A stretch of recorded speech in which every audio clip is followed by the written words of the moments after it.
नवरात्रे आएंगे, प्रारंभ होंगे। उस नवरात्रे में अब की बार तो नवरात्रे 10 दिन के हैं। आप सभी को बहुत बहुत बधाई हो उसकी। कहते हैं नवरात्रे जब बढ़कर आते हैं, 9 दिन से अगर 10वें दिन नवरात्रे बढ़ जाते हैं, नवरात्रे अगर एक दिन भी बढ़कर आते हैं, तो माँ जगतजननी की आराधना करने वाले, साधना करने वाले भक्तों को जितना फल नवरात्रे का प्राप्त होता है वो 10 गुना फल नवरात्रे में प्राप्त होता है।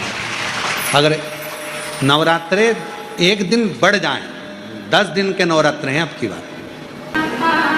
जो शारदीय नवरात्रे इस वर्ष प्रारंभ हो रहे हैं वो 10 दिन के हैं, बढ़कर आ रहा है।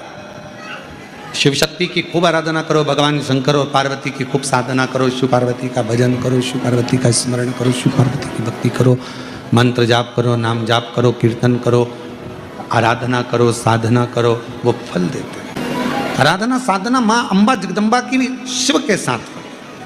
ये जो आप पहले दिन ही कलश स्थापना होती है और पहले दिन ही आपको ये ज्ञान हो जाए कि बच्चे पूछे कि कलश क्यों रखा जाता है, कलश के ऊपर आम के पत्ते क्यों लगाए जाते हैं, कलश के ऊपर नारियल क्यों रखा जाता है, कलश के ऊपर 9 बार मोली क्यों बांधी जाती है, मोली मतलब लच्छा नाड़ा 9 बार क्यों लपेटा जाता है नारियल के ऊपर, कलश के ऊपर जब रखते हैं। कलश के ऊपर जब श्रीफल रखाता है, नारियल रखाता है, तो उस पर 5 बार 7 बार मोली नहीं लपेटी जाएगी, तो 9 ही बार लपेटी जाएगी। 5 या 7 बार लपेटते हैं तो कहते हैं कि लक्ष्मी की छिन्नता होती है, और वो 9 बार लपेटी जाती है तो भरपूर लक्ष्मी का भंडार बढ़ती है। क्यों कहते हैं?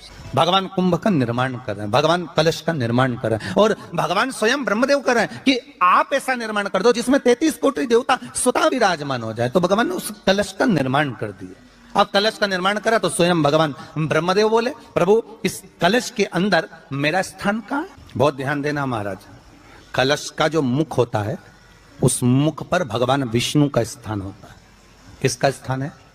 भगवान विष्णु का।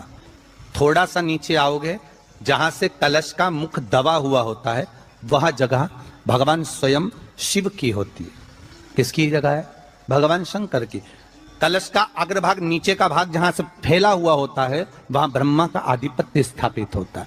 फिर कलश का जो नीचे का भाग होता है वो भगवान शिव और शक्ति का स्थान होता है। कलश के बाहरी भाग में, जहां पर बाहर का हिस्सा होता है, उस कलश के बाहरी भाग में 33 कोटि देवताओं को भगवान शंकर ने लाकर विराजमान किया होता है। महाराज भगवान शंकर 33 कोटि देवताओं को निमंत्रण देकर उस कलश में विराजमान कर। कितना सुंदर लिखा है देवी भागवत के अंदर कि जहां कलश की स्थापना होती है उस जगह पर किसी देवताओं को बुलाने की जरूरत नहीं होती। 33 कोटि देवता उस जगह पर स्वतः विराजमान हो जाते, स्वयं 33 कोटि देवता स्वयं वहां विराजमान। नवरात्रे एकम से प्रारंभ नहीं होते, अमावस्या की रात्रि से प्रारंभ हो जाते, इसलिए उसको कहते हैं नवरात्रे। क्योंकि नवमी के दिन माता जी का विसर्जन हो जाता है, जवारों का विसर्जन हो जाता है। व्रत करने वाले कन्या पूजन, भोजन भंडारा कराकर विराम दे देते। तो नवमी की रात्रि उसमें नहीं जुड़ा पाती, उसमें रात्रि अगर जुड़ती है तो ये अमावस्या की रात्रि से जुड़ना प्रारंभ होता है, तब जाकर वो नवरात्रि पूर्ण हो पाती है। पितृलोक में पितृ जैसे निवास होकर भी इंतजार करते हैं। 4 नवरात्रे हैं तो 4 ही श्राद्ध हैं। आज मौनी अमावस्या है, श्राद्ध का विराम हो जाता है और कथा अर्थात नवरात्रे प्रारंभ हो जाते हैं दूसरे दिन। तो यहाँ शास्त्र कह रहा है जैसे हमें प्रतीक्षा रहती है कोई अच्छे कार्य की, कि घर में कोई शुभ कार्य हो, घर में कोई अच्छा आयोजन हो तो अपने को आनंद होगा, प्रसन्नता होगी।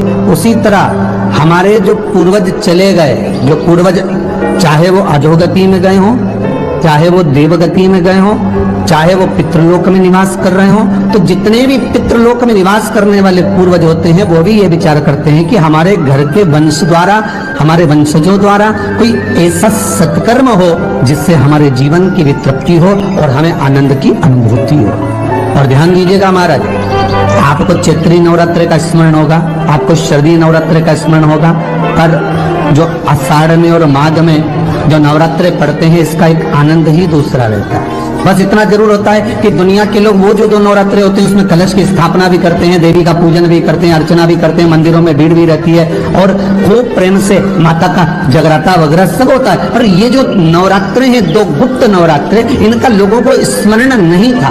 वो तो धीरे धीरे ये टीवी चैनल के माध्यम से कथाकारों ने, वक्ताओं ने स्मरण कराना जब चालू करा, धीरे धीरे बताना, मार्गदर्शन करना जब चालू करा, तब लोगों को ज्ञात होता गया कि कोई गुप्त नवरात्रा भी होता है, उसमें भी देवी की आराधना होती है। ये चारों नवरात्रे अलग अलग अवस्था के हैं, अलग अलग सुख के हैं और अलग अलग आनंद के। आपके घर में पितृदोष है, आपको ऐसा महसूस होता है, तो किसी भी नवरात्रि के पहले जो अमावस्या पड़ती है, जिस दिन अमावस्या रहे उस दिन चावल की कटोरी में एक कपूर का टुकड़ा रख दीजिए, छोटा सा, और कपूर का टुकड़ा रखकर उस कपूर को दरवाजे के बाहर कटोरी में ही, चावल रखी हुई कटोरी में ही उसको पितरों का स्मरण कर कर जला दीजिए। और जलाने के बाद उस चावल को कहीं भी किसी भी वृक्ष की छांव में पक्षियों के लिए डाल दीजिए। शिव महापुराण की कथा कहती है, अगर मान लो पितृ आपको कष्ट दे रहे हैं, पितृ आपको तकलीफ दे रहे हैं, कोई काम नहीं होने दे रहे हैं, या कहीं आपको ऐसा लगता है कि पितरों का दोष है, तो वो पितृ दोष देवी, अब ये जो आप करेंगे ये कब कर रहे हैं? अमावस्या के दिन आप उसको रख रहे हैं, अमावस्या के दिन उसको रखकर रात भर आपने रखा कपूर के साथ में, सुबह एकम पड़ गई, नवरात्रि लग गई, उसी दिन उसको जलाकर आपने पटक दिया। अर्थात उससे देवी और पितृ इन दोनों का आशीर्वाद जो प्राप्त होता है, तो घर में से पितृदोष समाप्त होकर लक्ष्मी की वृद्धि प्रारंभ हो जाती है, कार्य में सिद्धता आ जाती है। और नवरात्रि में भी देवी की आराधना का एक स्मरण का सुख है महाराज। ज्योत का विधान है, नवरात्रि में देवी की ज्योत लगती है, अखंड ज्योति लगती है, जवारे बुआए जाते हैं, कलश लगता है, ज्योत का भी विधान है। जिसके यहाँ दिया अखंड जलाया जाता है, अगर वो दिए की लो, दिए की बाती अगर दक्षिण दिशा की होती है, तो उसके घर में साल भर में एक घात जरूर होती है। जो दिया अखंड जलता है उसकी बाती का मुख दक्षिण का नहीं होना चाहिए। अगर आपने देवी भागवत का स्मरण कराओ, देवी भागवत को अगर सुना हो, तो देवी भागवत में स्पष्ट किया गया कि पूर्व की ओर मुख करा हुआ दिया, अर्थात पूर्व की ओर ज्योत जो जलाई जाती है वो संपदा की वृद्धि करती है। पश्चिम की ओर मुख कर जो ज्योत लगाई जाती है महाराज, वो वैभव को देती है। और उत्तर की ओर जो मुख कर ज्योत जलाई जाती है, उत्तर की ओर जो ज्योत का मुख रहता है वो आयु की वृद्धि करती है, घर में अकाल मौत को रोकती है। दक्षिण की ओर ज्योत ना लगाएं, अगर आपको लगाना है पूरब की लगाएं, पश्चिम की लगाएं या उत्तर की लगाएं। और जितने दिन महारानी जगदम्बा जगतधात्री दुर्गा भगवान चैत्र नवरात्रि में, शारदीय नवरात्रि में, आषाढ़ी नवरात्रि में, आदिकादिक पौष नवरात्रि में हम जगत जननी जगदम्बा की जब स्थापना करते हैं, या हम नूतन घर का प्रवेश करते हैं, या गणेश जी की स्थापना करते हैं, या कोई दुकान को प्रवेश करते हैं, या कोई शुभ कार्य करने के लिए अग्रण्य होते हैं, तो हम कलश की स्थापना क्यों करते? कलश के अंदर आखिर ऐसा क्या विराजमान है कि 33 कोटि देवता उस कलश के अंदर आकर बैठ जाते हैं? आप कोई यज्ञ करने जा रहे हो, आप कोई पोथी पुराण करने जा रहे हो, आप कोई अच्छा कार्य करने जा रहे हो, तो ब्राह्मण देवता कह देते कलश की स्थापना होगी, कलश की शोभा यात्रा निकलेगी, कलश यात्रा निकलेगी, कलश विराजमान होगा। उस कुंभ की, उस घड़े की महत्वता कहां से प्रकट हो गई? शिव महापुराण की कथा कहती है महाराज, भगवान औघड़दानी शंकर स्वयं आद्य शक्ति जगदम्बा से कहते हैं कि जगदम्बा तू क्या चाहती है बोल। तो जगत जननी जगदम्बा कहती है कि जहां मैं हूं वहां शंकर है, ये आपने कह दिया, पर जहां शंकर है वहां पार्वती का होना जरूरी है। उसके लिए सिद्ध करने के लिए एक स्थान ऐसा बनाया जाए जहां पर शंकर विराजमान है और शंकर के साथ पार्वती विराजमान है। तो शिव जी ने कहा, पार्वती उसके लिए मैं तुझे एक सुंदर कलश का निर्माण कर देता। अष्टमी के दिन कन्याओं का भोजन कराओ या नवमी के दिन कन्याओं का भोजन कराओ। पर देवी भागवत तो कहती है, देवी भागवत तो वर्णन करती है कि पहले नवरात्रि से लेकर नौमी तिथि तक जितने दिन देवी के होते हैं, प्रत्येक दिन में आप किसी भी दिन कन्याओं का भोजन करा सकते हो, पहली रात्रि से लेकर, पहला दिन से लेकर। पर 9वें दिन तो सवेरे पूजन करके, यज्ञ करके, अनुष्ठान करके देवी को विसर्जन कर दिया, फिर 9 रात्रि पूर्ण कैसे हुई? नवरात्रि की पूर्णता होती है अमावस्या की रात से गिनी जाती है।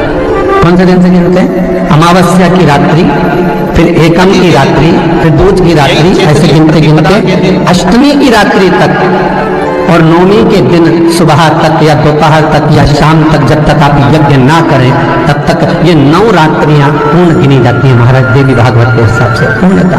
अब हमने कन्या भोजन का जो क्रम बनाया, अष्टमी के दिन करा देंगे, नवमी के दिन करा देंगे, इस तिथि को करा देंगे, पर भाव देखिए शास्त्र कहता है भूखे को भोजन जब कराइए जब उसको भूख लगी हो, और ऐसों को कराइए जिसको जरूरत पड़ रही है। जी के दिन, यही क्षेत्रीय प्रतिपदा के दिन, यही इसको कहते हैं नया संवत्सर, नया वर्ष।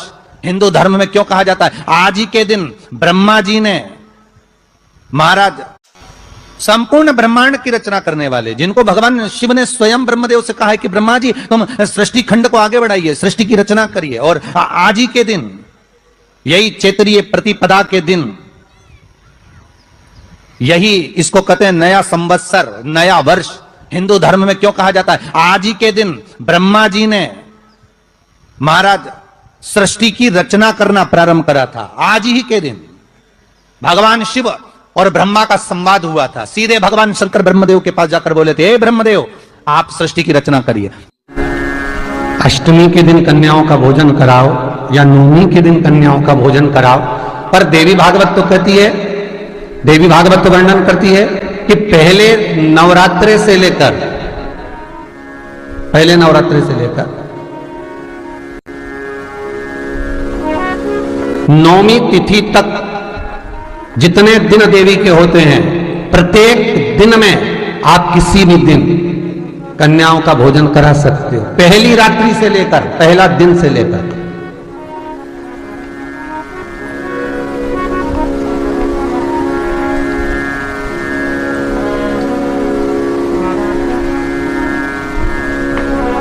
नवरात्रि मालूम है कब से लगती है? आप लोगों को ज्ञात होगा ना, नवरात्रि कब से लगती है? अमावस्या से कि एकम से? अरे जितने लोग सुन रहे हो जरा बोलो तो भाव से। अमावस्या से लगती है कि एकम से लगती है? तो सब लोग कहेंगे महाराज जी पड़वा से लगती है, एकम से।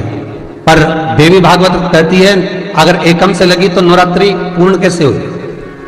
एकम का दिन लगी तो एकम के दिन की रात्रि, फिर दूज के दिन की रात्रि, तीज के दिन की रात्रि, चतुर्थ दिन की रात्रि, पंचम दिन की रात्रि, छठे दिन की, सातवें दिन की, आठवें दिन की, 9वें दिन की रात्रि। पर 9वें दिन तो सवेरे पूजन करके, यज्ञ करके, अनुष्ठान करके देवी को विसर्जन कर दिया, फिर नवरात्रि पूर्ण कैसे हुई? नवरात्रि की पूर्णता होती है अमावस्या की रात से गिनी जाती है। कौन से दिन से गिनते हैं? अमावस्या की रात्रि, फिर एकम की रात्रि, फिर दूज की रात्रि, ऐसे गिनते गिनते अष्टमी की रात्रि तक और नवमी के दिन सुबह तक या दोपहर तक या शाम तक, जब तक आप यज्ञ ना करें तब तक ये 9 रात्रियां पूर्ण गिनी जाती हैं महाराज देवी भागवत के हिसाब से पूर्णता में, पूर्णता में गिनी जाती। अब हमने कन्या भोजन का जो क्रम बनाया, अष्टमी के दिन करा देंगे, नवमी के दिन करा देंगे, इस तिथि को करा देंगे, पर भाव देखिए शास्त्र कहता है भूखे को भोजन जब कराइए जब उसको भूख